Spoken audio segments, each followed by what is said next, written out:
Per clausurar la celebració dels 40 anys del Teatre Museu Dalí de Figueres, la Fundació ha presentat la seva darrera adquisició. Es tracta de l'oli sobre tela Violetes Imperials.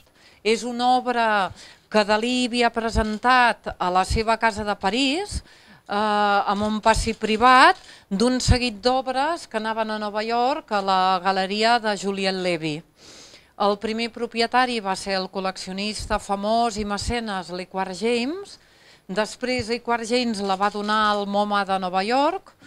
El MoMA als anys 70 la va posar a subhasta, es va comprar per un col·leccionista particular. Aquí la Fundació l'ha pogut comprar. És un col·leccionista particular, hem dit que no diríem el seu nom ni l'import, com fem sempre. El títol correspon a una pel·lícula de l'any 1923, tot i que les violetes no apareguin en aquesta obra.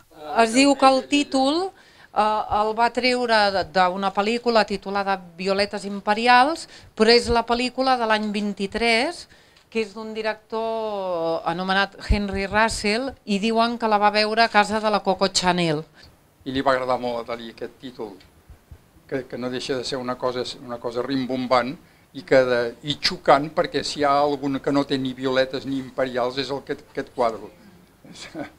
És un quadre al contrari, ple de nostàlgia i de misteri i de secretisme i de coses que hem d'anar suggerint i endivinant nosaltres i adaptant a les nostres experiències.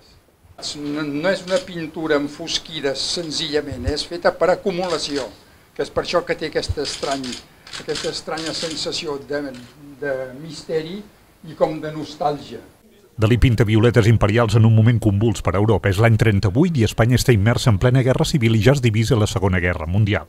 El telèfon, protagonista central del quadre, és un element molt recurrent en l'obra daliniana a finals dels anys 30.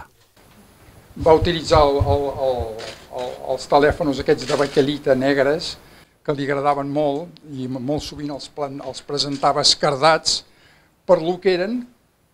També jo aquí veig una anticipació del pop art, que va venir 40 o 50 anys més tard, però en aquest moment era ben bé la referència directa a la utilitat i al significat que tenia el telèfon en aquest món en descomposició que hi havia a Europa, que s'estava preparant els terribles moments de la Guerra Mundial. Des de l'any 1991, la Fundació Gala Dalí ha ampliat el seu fons amb més de 300 peces, 12 elles de l'època surrealista.